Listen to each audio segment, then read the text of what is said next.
though I don't imagine many of them have forced their way in here, the psychological school will come forward and say, well, it's a voice typical of mental aberration, symptom 1 of schizophrenia, a voice.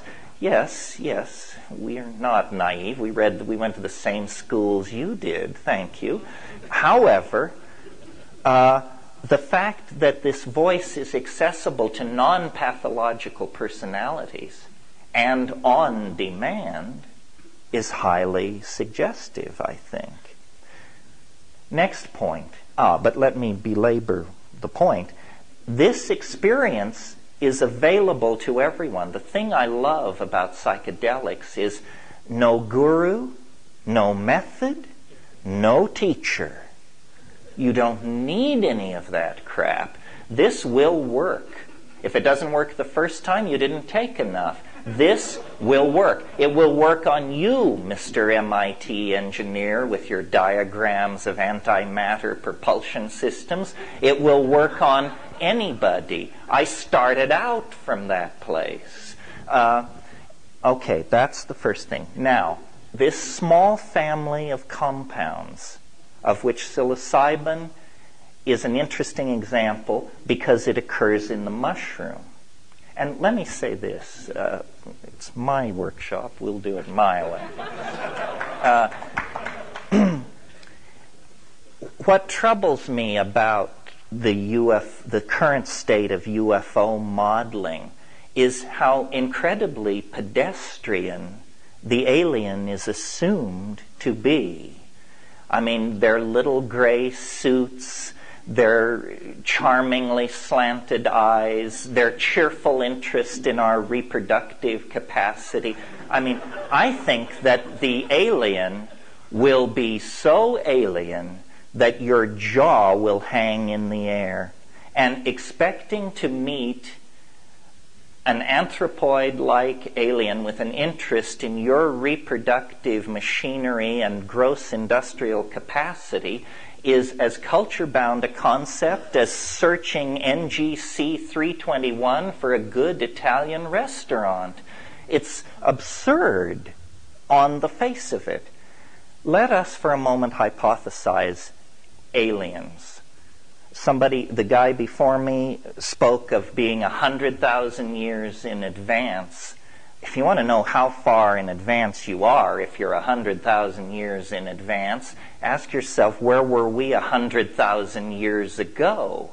And I think you see the gap is very large. If we are in fact being penetrated by a non-human intelligence that presumably somehow, perhaps not physically, but perhaps physically, can cross from star to star, then we are dealing with something vastly more sophisticated than ourselves. That's just given at the get-go. Well, if it's vastly more advanced than we are, then DNA sequencing, complete understanding of the molecular genesis of thought, so forth and so on, would be no problem for that level of technical sophistication. You would also like to think that ethics and good taste would keep pace with this evolutionary process. So to my mind, the idea of fleets of alien spacecraft filling the skies of Earth, that's as unsubtle as kicking down somebody's front door with an M1 tank to announce, "We're here." I don't think you would do it that way.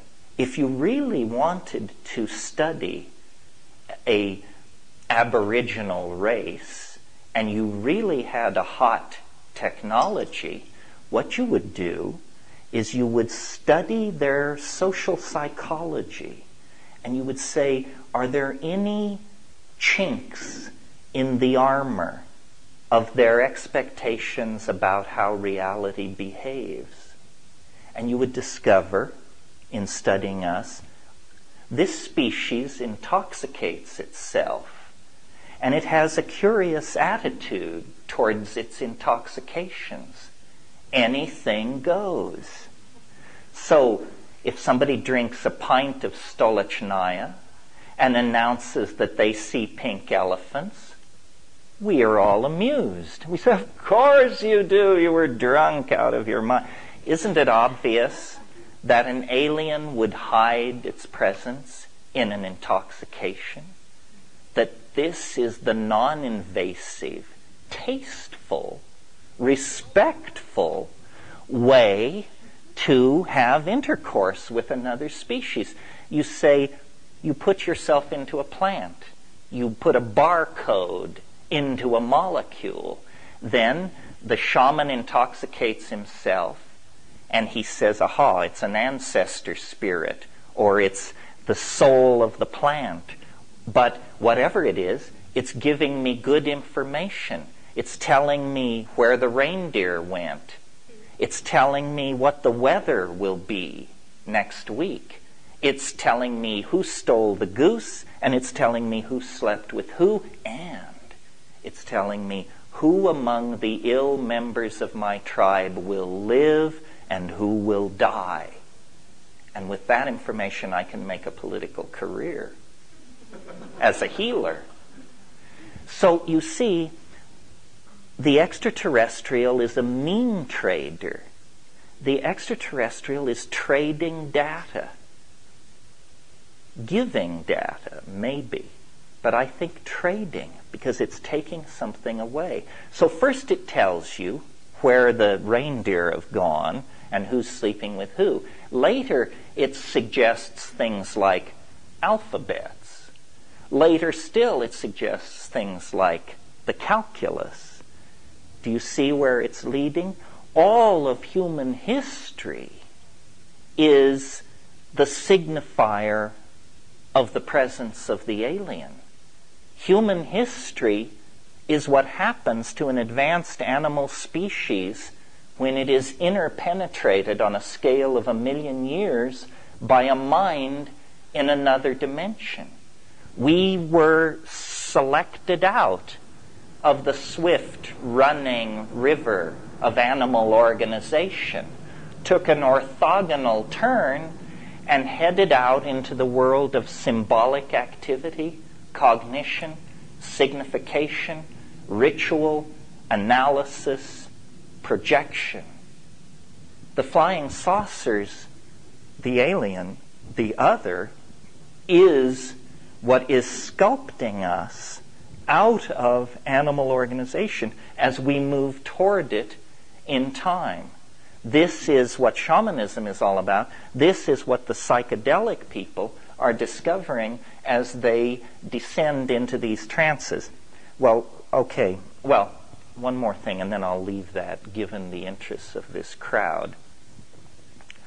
Mushrooms cannot be found in the fossil record older than 40 million years. You say, ask a straight paleontologist why, and he says it's because they're soft-bodied and none survived older than that.